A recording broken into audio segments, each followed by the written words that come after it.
Good evening students, Lakshya Computer Training Institute ফালৰ পৰা মই জ্ঞানদীপ sir আৰু এতিয়া মই Pythonৰ 5th number class আৰম্ভ কৰিব গৈ আছো। ইয়াৰ আগত মই Pythonৰ 4th number classত অপাৰেটৰ্ছৰ বিষয়ে বুজাইছিলো আৰু এতিয়া মই সেম অপাৰেটৰ্ছ কন্টিনিউ কৰিম। তো আগৰ ক্লাছটো এবাৰ চাই লবা, তেতিয়া হলে এই ক্লাছটো তোমাৰ কাৰণে ইজি হ'ব, মানে সহজ হ'ব। ৰিমেইনিং যোনবিলাক অপাৰেটৰ মই এতিয়া বুজাব গৈ আছো। ঠিক আছে, তো বলা স্টাৰ্ট কৰো। তোমালোকৰ কাৰণে মই পিপিটি বনাই থৈ দিছো। তো এতিয়া আমাৰ আহি গ'ল পাইথন লজিকেল অপাৰেটৰ্ছ। তো পাইথন লজিকেল অপাৰেটৰ্ছত যেনেকে এণ্ড, অৰ, নট এই ধৰণৰ ভ্যালু আমি ইউজ কৰিম, মানে এই ধৰণৰ অপাৰেটৰ ইউজ কৰিম। ইয়াত তুমি চাব পাৰা x is less than 5, x is less than 5, মানে both যদি ট্ৰু হয়, কেলে কি x ত যে কোনো ভ্যালু হ'ব পাৰে, y যে কোনো ভ্যালু হ'ব পাৰে। যদি দুটাই ট্ৰু হয় আৰু এণ্ড মাজত দিয়া আছে, মানে both the condition are true, যদি দুটা কন্ডিশন ট্ৰু হয় তেতিয়া হলে ট্ৰু ভ্যালু ৰিটাৰ্ন কৰিব। তেনেকে অৰত কি হ'ব, যে কোনো এটা কন্ডিশন ট্ৰু হ'ব লাগিব। ঠিক আছে, x is greater than x is less than 5 or x is less than 4, যে কোনো এটা কন্ডিশন ট্ৰু হলে ইয়াৰ কাৰণে sufficient ই ট্ৰু ভ্যালু ৰিটাৰ্ন কৰি দিব। তাৰ পিছত নট আছে, ইয়াত চাব পাৰা নট লিখাৰ পিছত ইয়াত x less than 5, x is less than 10 লিখা আছে, মানে reverse the result, return false if the result is true, মানে যদি দুটাই কন্ডিশন ট্ৰু থাকে তেতিয়া হলে কি কৰিব, ফলস ৰিটাৰ্ন কৰিব। False if the result is true, মানে দুটা কন্ডিশন ট্ৰু হয় তেতিয়া হলে ই কি কৰিব, ফলস ৰিটাৰ্ন কৰিব, কেলে কি আগত নট দিয়া আছে। ঠিক আছে, তো বলা আগবাঢ়ো। Next python identity operator. Python identity operator মানে এটোৰ মাধ্যমে আমি আইডেন্টি কৰিম, হেতু অবজেক্টৰ আইডেন্টিটি হ'ব। অবজেক্ট মানে কি, অবজেক্ট মানে এতিয়া প্ৰথম, মানে এতিয়া তোমালোকে বিগিনাৰ্স, তো তোমালোকে অবজেক্ট মানে ভাবি ল'বা এটা মেমৰি ক'ব পাৰা। ঠিক আছে, মেমৰি ভাবি ল'বা যে মেমৰি হয়, সেই মেমৰিক আমি কম্পেয়াৰ কৰিম। যদি সেম মেমৰি হয় তেতিয়া হলে ট্ৰু ৰিটাৰ্ন কৰিব। Return true if both variable are the same object, same অবজেক্টৰ যদি ভেৰিয়েবল হয়, ঠিক আছে, তেতিয়া হলে এটো তোমাৰ কি হ'ব, ট্ৰু ৰিটাৰ্ন কৰিব। মই দেখাম, প্ৰেক্টিকেল দেখাম, তেতিয়া গম পাবা। is not return true if both variable are not the same object, যদি সেম অবজেক্টৰ ভেৰিয়েবল নহয় তেতিয়া হলে ট্ৰু ভ্যালু ৰিটাৰ্ন কৰিব। x is not y, এনেকে আমাৰ দেখাব লাগিব, এনেকে আমি শো কৰাব লাগিব। ঠিক আছে, তো এই গোটেই বস্তুবিলাক আমি তোমাক প্ৰেক্টিকেল দেখাম ভিজুৱেল ষ্টুডিও কোডত, টেনশন ল'ব নালাগে। তো বলা আগবাঢ়ো। তো মই কি ক'লো, ইয়াত অবজেক্ট মানে হ'ল মেমৰি ভাবি লোৱা। মই বিগিনাৰ্ছৰ কাৰণে কৈ আছো, অবজেক্ট মানে মেমৰি ভাবি লোৱা। যদি ইয়াত তুমি এটা বস্তু, ইয়াত এক্সাম্পলো দিয়া আছে, এক্সত এপল বেনানা দি আছে, ৱাইত এপল বেনানা দি আছে। ঠিক আছে, কিন্তু এক্স এটা বেলেগ মেমৰি, ৱাই এটা বেলেগ memory. z equal to x, মানে এইটো যেতিয়া ডিফাইন কৰি দিছে, মানে x আৰু y এটাই মেমৰি হয়, খালি নাম যেনেকে এজনৰ দুটা নাম হ'ব পাৰে, ৰাজু হ'ব পাৰে ঘৰৰ নাম, ইয়া স্কুলৰ নাম ৰাজু হ'ব পাৰে, ঘৰত মাইনা বুলি মাতে, ইয়া কিবা এটা মাতে। ঠিক আছে, তো নাম, মানুহজনৰ নাম এটা, মানুহজনৰ নাম দুটা, এটা ঘৰুৱা নাম, এটা স্কুলৰ নাম। তাৰ কাৰণে ইয়াত তুমি সেই হিচাপে যদি ভাবা z ইকুৱেল টু x, মানে এটাই মেমৰি ৰেফাৰ কৰি আছে। ঠিক আছে, এটো নাভাবিবা যে জেডৰ ভ্যালু বিলাক আকৌ বেলেগ এটা মেমৰি লোৱা হৈছে। পাইথনত এনেকা নহয়। পাইথনত অলৱেজ কি হয়, এটা মেমৰিকে যেতিয়া তুমি এনেকা দেখাই দিবা z ইকুৱেল টু y, তেতিয়া হলে কি হ'ব, এই দুটা এটা মেমৰিক ৰেফাৰ কৰিব। ঠিক আছে, তাৰ কাৰণে মই ক'লো যে যেতিয়া মই প্ৰেক্টিকেল দেখাম তেতিয়া আৰু ভালকে বুজি পাবা। ওকে, সো বলা আগবাঢ়ো। নেক্সট আমাৰ আহিলে পাইথন মেম্বাৰশ্বিপ অপাৰেটৰ। তো ইয়াত ইন, নট ইন লিখা আছে। Return true if a sequence with the specified value is present in the object, মানে এটা অবজেক্ট হ'ব। ইয়াত তুমি চাব পাৰা, ইয়াত এক্সৰ ভিতৰত এপল বানানা দুটা বস্তু লোৱা আছে, আৰু ইয়াত প্ৰিন্ট বানানা ইন এক্স, মানে এক্সৰ ভিতৰত বানানা আছে নে নাই, সেম টু সেম ভ্যালু যদি ভিতৰত থাকে অবজেক্টৰ ভিতৰত, তেতিয়া হলে ট্ৰু ৰিটাৰ্ন কৰিব। তেনেকে নট ইন মানে যদি ভিতৰত সেম ভ্যালু নাথাকে, অবজেক্টৰ ভিতৰত তেতিয়া ট্ৰু ভ্যালু প্ৰিন্ট কৰিব কেলে কি ইয়াত নট লিখা আছে দেন আহি গ'ল পাইথন বিটৱাইজ অপাৰেটৰ এতিয়া পাইথন বিটৱাইজ অপাৰেটৰ কি হয় এটো আৰু ইন্টাৰেষ্টিং হয় মই তোমাক ইমান গালটো দেখাব নোৱাৰিম এন্ড আৰু অৰৰ দুটা এক্সাম্পল মই ইয়াতে দেখাম নেক্সট স্লাইডত চোৱা কি হয় বস্তুটো বিটৱাইজ অপাৰেটৰৰ কাম কি বিটৱাইজ অপাৰেটৰ প্ৰথমত তোমালোকে এটা বস্তু মনত ৰাখিবা কম্পিউটাৰ অনলি কি বুজি পায় 0 and 1 তোমালোকে অলৱেজ মনত ৰাখিবা কম্পিউটাৰে ডাইৰেক্টলি কি বুজি পায় 0 and 1 মেচিন লেভেল ল্যাঙ্গুৱেজ হি বুজি পায় তাৰ বাহিৰে হি বুজি না পায় ঠিক আছে তো যেতিয়াও আমি আমাৰ সোৰ্স কোড কনভাৰ্ট কৰিম ইন্টাৰপ্ৰেটাৰৰ মাধ্যমে হেতু কি হৈ যাব হেতু কনভাৰ্ট হৈ যাব এজ এ মেচিন লেভেল ল্যাঙ্গুৱেজত কনভাৰ্ট হৈ যাব তাৰ পিছত হি বুজি পাব হেতু কাৰণে মই কলো যে পাইথন ইন্টাৰপ্ৰেটাৰ আমাৰ ইনষ্টল কৰিব লাগিব এইবিলাক মই তোমালোকক কৈ দিছো তুমি যদি ইয়াত প্ৰিন্ট 6 এন্ড লিখিছা এন্ড ঠিক আছে এ এন্ড তাৰপিছত 3 এটা এন্ড হ'ব দুটা এন্ড হলে বেলেগ হেতু লজিক্যাল অপাৰেটৰ হৈ যায় এটো হল বিটৱাইজ অপাৰেটৰ 6 এন্ড 3 লিখি দিছা যেতিয়া তেতিয়া ইয়াত কি লিখিছে the and operator compare each bit and set it to 1 if both are 1 ঠিক আছে যদি তোমাৰ ইয়াত চাব পাৰা এটো 16টা 6ক হি কেনেকে ডিনোট কৰিছে কম্পিউটাৰে 16টা ডিজিট 16টা 0 and 1 যেতিয়া কম্বিনেশন মিলা হ'ব তেতিয়া হলে 6 হ'ব ইয়াত সোয়া লাষ্টৰ 110 এটোৰ পা গম পাইছে যে এটো 6 আৰু এটো যে লাষ্টত 11 আছে এটোৰ মাধ্যমে আমি গম পাইছো যে এটো 3 ঠিক আছে তো এটো 16টা বিটস আছে ইয়াত 16টা বিট ঠিক আছে 0 and 1ক আমি বিট কোৱা হয় তো যেতিয়া হি 11 কম্পেয়াৰ হ'ব যত কম্পেয়াৰ কৰিব হি হেতু 1 কৰি দিব আৰু বাদ বাকি যত জি আছে হেবিলাক 0 হৈ যাব যেনেকৈ 100 কিন্তু 11 যত পাব হি হেতু 1 এ ৰাখিব তাৰ পিছত কি হ'ব এটু যেতিয়া আমি কনভাৰ্ট কৰিম মেচিন লেভেল ল্যাঙ্গুৱেজৰ পৰা হিউম্যান আন্ডাৰষ্টেণ্ডিং বাইনাৰী কোডত তেতিয়া এটু 2 হৈ যাব এতিয়া বাইনাৰী কোড কি এইবিলাকৰ কাৰণে তুমি আৰু অলপ ষ্টাডি কৰিব লাগিব এতিয়া বাইনাৰী কোড 0 and 1ক যেতিয়া আমি কনভাৰ্ট কৰো ঠিক আছে ডেসিমেলত কনভাৰ্ট কৰো ঠিক আছে তো হেতুৱে তো এইবিলাক বাইনাৰী কোড হয় এই বাইনাৰী ইয়াত তুমি চাব পাৰা এটো হল বাইনাৰী কোড এটো যেতিয়া কনভাৰ্ট কৰা হল তেতিয়া 2 লোৱা হৈছে তেনেকে ইয়াত অৰ অপাৰেটৰ কি হয় the and operator compare each bit and set it to 1 if one or both is 1 ইয়াত কি কৈছে 1 या both are 1 হয় या জি হয় হেতু কি 1 সেট কৰি দিব ঠিক আছে তো ইয়াত চাব পাৰা 6 আৰু 3 আছে তো 1 যত পাইছে তাত হি 1 আৰু 0 জি এটা যে কোনো এটা 1 পালে হল হি 1 কৰি দিব 1 1 হলে তো 1 কৰিবই 0 আৰু 1 হলে 1 এ কৰিব তো যেতে এই নাম্বাৰটো চেঞ্জ হৈ যাব মানে এই বিটটো চেঞ্জ হৈ যাব ইয়া এই বাইনাৰী নাম্বাৰটো চেঞ্জ হৈ যাব তেতিয়া এটোৰ কি হ'ব ডেসিমেল নম্বৰটো বেলেগ দেখাব ওকে তেনেকে ইয়াৰ বেলেগ দেখাব ইয়াৰ বেলেগ ভ্যালু দেখাব কিন্তু ওপৰত আমি জাস্ট এই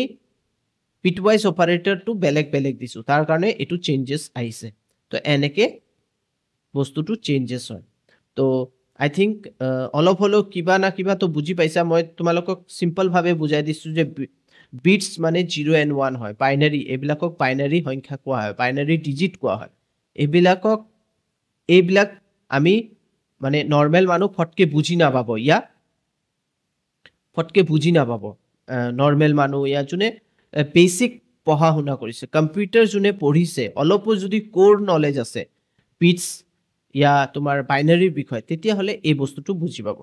ঠিক আছে কিন্তু নরমাল আমি বিগিনার্স সো আমি ইমান ডেপথত না যাও আমি প্ৰথমত প্ৰগ্ৰামিং টু শিকিলো লাহে লাহে তোমালোকে বিট এন্ড বাইট শিকিব পাৰিবা বাইনাৰী নম্বৰ শিকিব পাৰিবা এই গোটেই বিলাক প্ৰসেস শিকিব পাৰিবা কোনো টাফ বস্তু নহয় ঠিক আছে তো ইয়াতে মই এটো সমাপ্ত কৰো আৰু আমি থিওৰিৰ পা এতিয়া প্ৰ্যাকটিক্যাল ক্লাস আৰম্ভ কৰো যোনটো আমি ইউজ কৰিম ভিজুৱেল ষ্টুডিও কোড ঠিক আছে এতিয়া মই ভিজুৱেল ষ্টুডিও ওপেন কৰি লৈছো আৰু মই ফাইলত যাম নতুন এটা ফাইল ক্ৰিয়েট কৰিলো আৰু এটো সেভ কৰি দিম সেভ এজত যাম আৰু এটো দি দিম t6 আৰু ইয়াত পাইথন সিলেক্ট কৰি লবা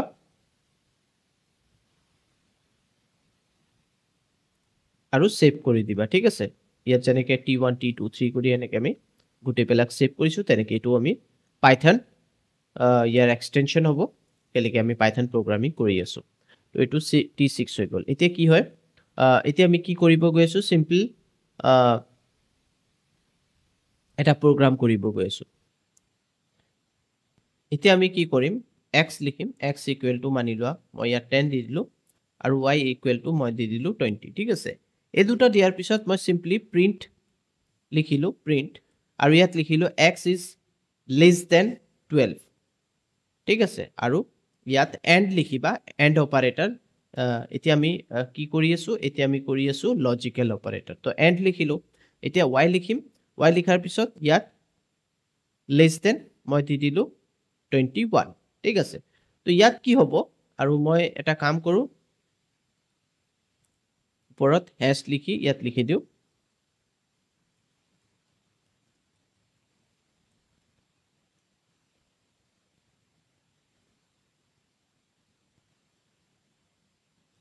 তো ইয়াত মই অপাৰেটৰ লিখি দিলো তো লজিক্যাল অপাৰেটৰ লিখি দিলো ইয়াত x equal to 10 y equal to 20 আৰু ইয়াত মই প্ৰিন্ট কি কৰাই আছো x is less than ইয়াত চাব পৰা less than x ত আছে 10 আৰু 12 ৰ লগত কম্পেয়াৰ কৰি আছে কেলে কি x আৰু and y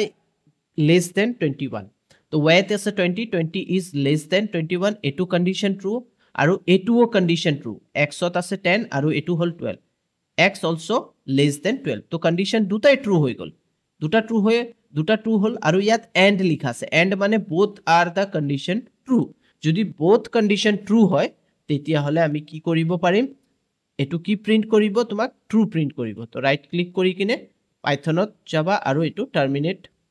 টাৰ্মিনেলত ৰান কৰি দিয়া তো ইয়াত চাব পাৰা এটো সো ট্ৰু আহি গৈছে ঠিক আছে এতিয়া যদি মই অৰ ইউজ কৰো এনেকে এতিয়া মই যদি অৰ ইউজ কৰো এটো ইউজ কৰো সৰি এটো নহব অৰ লিখিলে হল আৰু ইয়াত যদি মই এটাও কন্ডিশন ফলস দি দিও ফলস কৰি দিও তেতিয়াও কি হ'ব প্ৰিন্ট কৰি দিব y টো মই কি কৰিছো y ত আছে 20 আৰু less than 18 তো এটো ফলস কিন্তু x is less than 12 এটো কন্ডিশন ট্ৰু কিন্তু এটোও ট্ৰু প্ৰিন্ট কৰিব চাবা ৰাইট ক্লিক কৰি প্ৰিন্ট কৰি চাও তো এটোও ট্ৰু প্ৰিন্ট কৰিব ঠিক আছে যেতে এই কন্ডিশনটোও ফলস হ'ব তেতিয়া হলে মানি লোৱা এতিয়া মই দি দিলো 3 এতিয়া কি হ'ব both the condition false ঠিক আছে এতিয়া both the condition false হোৱাৰ সময়ত or যে কোনো এটা এতিয়া কি হ'ব দুটাই কন্ডিশন false হৈ আছে ঠিক আছে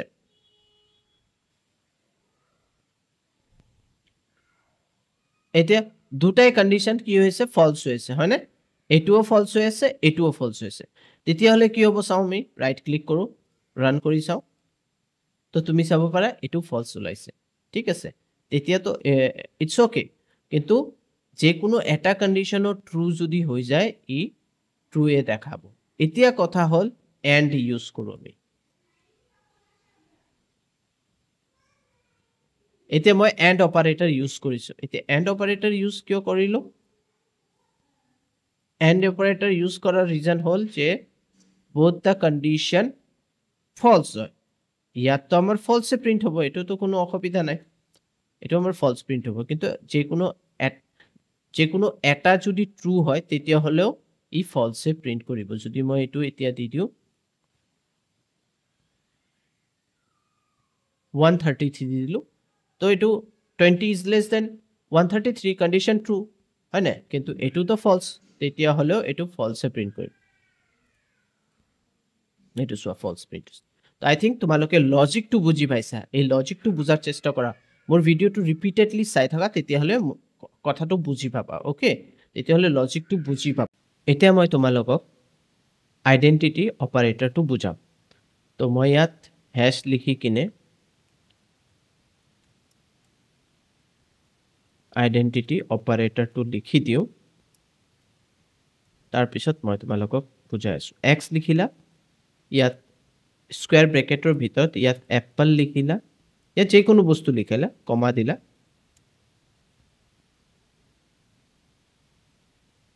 ইয়াত মই বানানা লিখিলো ডাবল কোটছৰ ভিতৰত লিখিবা স্ট্ৰিং হয় এটো মনত ৰাখিবা তো এটো তুমি লিখি দিলা এতিয়া কি কৰিলা x = z লিখিলা যেতিয়া তুমি z equal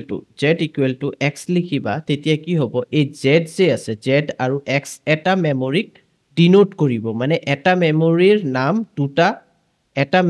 দুটা নাম z আৰু y যেনেকৈ মই থিওৰি বুজালো যে এজন মানুহৰ দুটা নাম হ'ব পাৰে এটা নিকনেম হ'ব পাৰে এটা স্কুলৰ নাম হ'ব পাৰে এটা ঘৰুৱা নাম হ'ব পাৰে তেনেকৈ আমি যেতিয়া z equal to y কৰি দিওঁ এটা মেমৰিকে z ৰেফাৰ কৰি আছে y ৰেফাৰ কৰি আছে এটো খালি মনত ৰাখিবা এতিয়া বলা এতিয়া মই এন্টাৰ প্ৰেছ কৰিলো প্ৰিন্ট লিখিলো simply print ব্ৰেকেটত x is z যেতিয়া মই x is z লিখিম মানে x সেম হয় z ঠিক আছে মানে ইয়াৰ মেমৰিটো সেম হয় কম্পেয়াৰ হৈ আছে ইজ আমাৰ আইডেন্টিটি অপাৰেটৰ এতিয়া চাবা এটো ট্ৰু দেখাব ৰাইট ক্লিক কৰি ৰান পাইথন কৰা তো ইয়াত তোমাক দেখালে ট্ৰু ঠিক আছে সেম এতিয়া আমি প্ৰিন্ট x is যেতিয়া মই লিখিম এতিয়া মই আৰু এটা সেম y ভেৰিয়েবল লৈছো আৰু ইয়াত কিন্তু মই সেম টু সেম এপল লিখিলো সেম টু সেম বানানা লিখিলো সেম লিখিছো ঠিক আছে কিন্তু ইয়াত যেতিয়া মই x is y লিখিম তেতিয়া হলে এটো বেলেগ এটা মেমৰি y আৰু x এটা বেলেগ মেমৰি তো x is y এটো ৰং হ'ব ফলস দেখাব ৰাইট ক্লিক কৰা পাইথনত ৰান কৰি চোৱা ইয়াত চাব পাৰা এটো হৈ গল ফলস ঠিক আছে তো আগৰটো আমাৰ ট্ৰু প্ৰিন্ট হৈছে সেকেন্ডটো আমাৰ ফলস প্ৰিন্ট হৈছে কিন্তু তুমি যদি এনেকে প্ৰিন্ট কৰা প্ৰিন্ট লিখি কিনে x equal y এটো কি প্ৰিন্ট হ'ব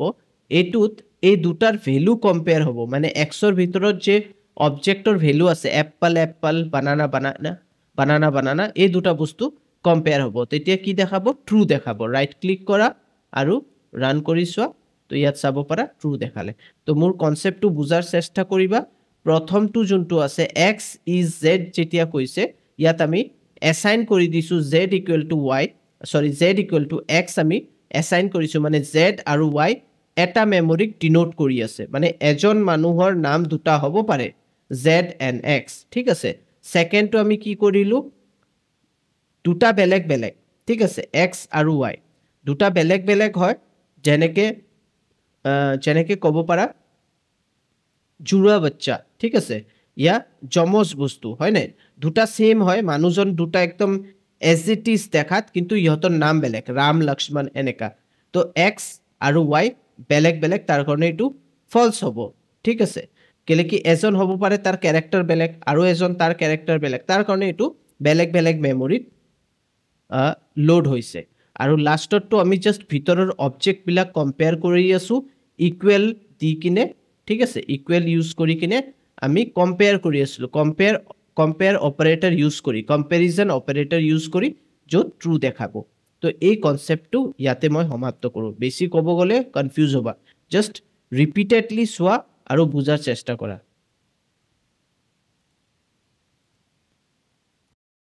বলা নেক্সট আমাৰ আহি গ'ল তোমাৰ membership operator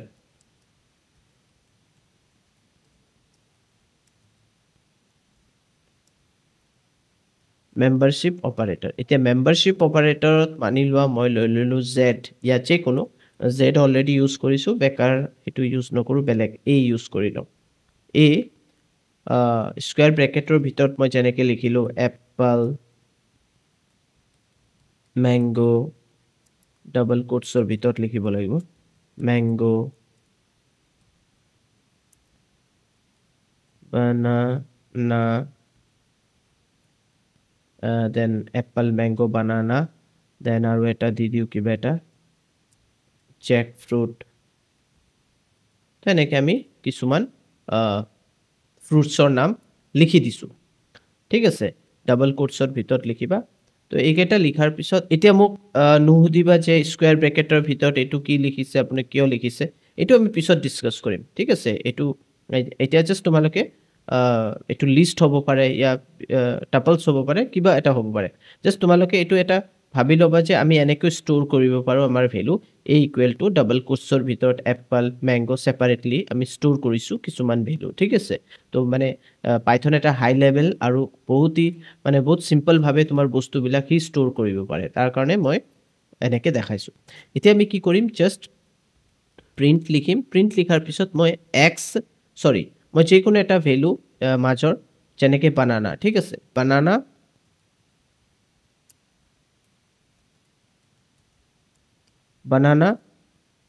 banana লিখিলোঁ and double কোটছৰ ভিতৰত ইন এ তো যেতিয়া তুমি এনেকৈ লিখিবা এইটো কি কৰিব এজ এ মেম্বাৰ এইটো কোৱা হয় মেম্বাৰ অপাৰেটৰ বানানা এতিয়া চেক হ'ব এৰ ভিতৰত এইটো যে এৰে আছে ইয়াত যে কোনো এটা লিষ্ট আছে ইয়াৰ ভিতৰত সি চেক কৰিব যে এই বানানা ভেলুটো ইয়াৰ ভিতৰত আছে নে নাই এই লিখাটো আছে নে নাই ঠিক আছে যদি আছে তেতিয়াহ'লে ট্ৰু প্ৰিণ্ট কৰিব চাওঁ ৰান কৰি কিনে তো এইটোকে কোৱা হয় এইটো চোৱা ট্ৰু আহি গৈছে ঠিক আছে এতিয়া মানি লোৱা মই বানানাৰ বদলি স্পেলিংটো মিষ্টেকেই কৰি দিলোঁ বেন লিখি দিলোঁ লিখি দিলোঁ যে ষ্ট্ৰবেৰী লিখি দিলোঁ ষ্ট্ৰবেৰীটো নাই হয়নে ষ্ট্ৰবেৰী যদি নাই তো এইটো কি কৰিব ফলছ প্ৰিণ্ট হ'ব তো ৰান কৰি চোৱা চিম্পলি ৰান কৰি দিয়া তো ইয়াত চাব পাৰা ফলছ প্ৰিণ্ট কৰিছে তো এইটো হৈ গ'ল মেম্বাৰশ্বিপ অপাৰেটৰ নেক্সট আমাৰ আহি গ'ল বিট ৱাইজ অপাৰেটৰ তো বিট ৱাইজ অপাৰেটৰ তোমালোকে গম পাইছা মই বাৰ কৈছোঁ যে বিট চেঞ্জ হয় বিটক চেঞ্জ কৰাৰ কাৰণে বিট চেঞ্জ কৰাৰ লগে লগে তোমাৰ ভেলুটো চেঞ্জ হৈ যাব যেতিয়া তুমি মেচিন লেভেলত কাম কৰিবা এটাও যদি বিট 0 বা 1 या 1 বা 0 হৈ যায় তোমাৰ গোটেই ভেলুবিলাক চেঞ্জ হৈ যাব ঠিক আছে তো সেইটো মনত ৰাখিবা সো ইয়াত আমি সিম্পলি x equal to 6 লিখিছোঁ y equal to 2 লিখিছোঁ then print লিখাৰ পিছত মই x ইয়াত এটা এণ্ড আৰু তাৰ পিছত y লিখি দিলোঁ এইটো যেনেকৈ লিখি দিম ইয়াৰ এনসাৰ বেলেগ মানে এই দুটা ভেলুবিলাক চেঞ্জ কৰি কিনে এটা নতুন এনসাৰ আহি যাব যোনটো বিট অপাৰেটৰ কোৱা হয় ৰাইট ক্লিক কৰা দেন পাইথনত ৰান কৰি দিয়া তো ইয়াত চাব পাৰা 2 আহি গৈছে ঠিক আছে তো এইটো নাভাবিবা যে 6 পৰা 2 মাইনাছ কৰা হ'ল এনেকা নহয় বিটছত চেঞ্জ হৈছে বিটত চেঞ্জ কৰি কিনে এইটো ওলাইছে যোনটো মই ক'লোঁ যে 16 ডিজিটৰ এটা 0 and 1ৰ বিটছ আছে সেইটোত চেঞ্জেছ হৈছে যোনটো মই তোমাক ক'ত দেখাইছোঁ ইয়াত আমাৰ কি কয় পাৱাৰ পইণ্টত মই তোমালোকক দেখালোঁ 6 আৰু 3 তো 6ৰ কিবা এটা ভেলু আছে 3ৰ কিবা এটা বিট ভেলু আছে এই বিট ভেলুবিলাক যেতিয়া চেঞ্জ হয় যেতিয়া তুমি কি কৰিবা এণ্ড অপাৰেটৰ ইউজ কৰিবা অনলি এণ্ড অপাৰেটৰ তেতিয়া তোমাৰ চেঞ্জ হৈ যাব এতিয়া আমি এইটো যে আছে এইটো কোৱা হয় অৰ অপাৰেটৰ ঠিক আছে কিন্তু এনেকা সিঙ্গল অপাৰেটৰ যোনটো কম্পেয়াৰ কৰা হ'ব এতিয়া আমি বলা এইটো কৰি চাওঁ তো সেম আৰু এতিয়া ইয়াত যেনেকৈ 2 ওলাইছে ইয়াত মই 3 দি চাওঁ 3 দি কিনে ৰাইট ক্লিক কৰি এইটো ৰান কৰি চাওঁ তো এইটো চোৱা 2 ওলাইছে ঠিক আছে সেম ভেলু ওলাইছে তেনেকৈ যদি আমি প্ৰিণ্ট x আৰু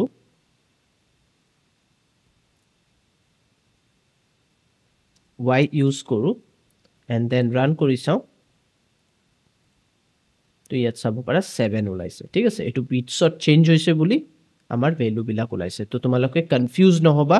বিট অপাৰেটৰ্ছবিলাক বেলেগ হয় বিটৱাইজ অপাৰেটৰ্ছবিলাক বেলেগ কনচেপ্টত এনসাৰবিলাক ওলায় ইয়াত কোনো ধৰণৰ প্লাছ মাইনাছ বুলি কনচেপ্ট নাই আৰু মই সেই কনচেপ্টটো তোমালোকক অলৰেডি আমাৰ ইয়াত বুজাই দিছোঁ স্লাইডৰ মাধ্যমে মই ধুনীয়াকৈ তোমালোকক বুজাই দিছোঁ যে ইয়াত 16টা 0 and 1 বিটছ আছে ইয়াতো আছে আৰু যেতিয়া এণ্ড অপাৰেটৰ ইউজ কৰিবা both the 1 যদি পায়হি তেতিয়াহ'লে 1 কৰি দিব বাদ বাকি সেইবিলাক 0 থাকিব ইয়াত যেনেকৈ 1 0 আছে এইটো 0 0 1 এইটো 0 কিন্তু 1 1 পালে হি 1 কৰি দিব তাৰ কাৰণে যেতিয়া আমি এইটো কনভাৰ্ট কৰিম এই কমপ্লিট এৰিয়াটো যেতিয়া আমি কনভাৰ্ট কৰিম বাইনাৰীত ঠিক আছে ডেচিমেলত কনভাৰ্ট কৰিম তেতিয়াহ'লে ইয়াৰ এনচাৰটো 2 ওলাই যাব অ'কে তেনেকৈ ইয়াত আমি অৰ অপাৰেটৰ ইউজ কৰিছোঁ য'ত 0 হ'ব পাৰে 1 হ'ব পাৰে মানে 1 যদি হয় সি 1 ৰাখিব 1 হ'লেতো 1 হ'বই আৰু 1 0 হ'লেও 1 হ'ব মানে খালি সি 1 পালে হ'ল সি 1 কৰি থৈ দিব তো ইয়াত চাব পাৰা 1 তলত 0 আছে তো 1 হৈ গ'ল 1 আছে 1 থাকিব 0 1 1 হ'ব ঠিক আছে তো ইয়াত এই ভ্যালুটো চেঞ্জ হৈ গ'ল না এই দুটা মিলি কিনে এটা বেলেগ ভ্যালু ওলাইছে তো এটো যেতিয়া তুমি ডেচিমেলত কনভাৰ্ট কৰিবা তেতিয়াহ'লে 7 ওলাব তো আই থিংক ইমানলৈকে তোমালোকে বুজি পাইছা সো আশা কৰোঁ আজিৰ ক্লাছটো মই ইয়াতে সমাপ্ত কৰি দিওঁ তোমালোকে এবাৰ প্লিজ ৰিভাইজ কৰা মোৰ ক্লাছটো বাৰবাৰ চোৱা তেতিয়াহ'লে খুব ধুনীয়াকৈ আমাৰ পাইথনৰ এই কনচেপ্টবিলাক অপাৰেটৰ্ছ কনচেপ্টবিলাক বুজি পাবা তো আজি ইয়াতে সমাপ্ত কৰোঁ thank you bye bye take care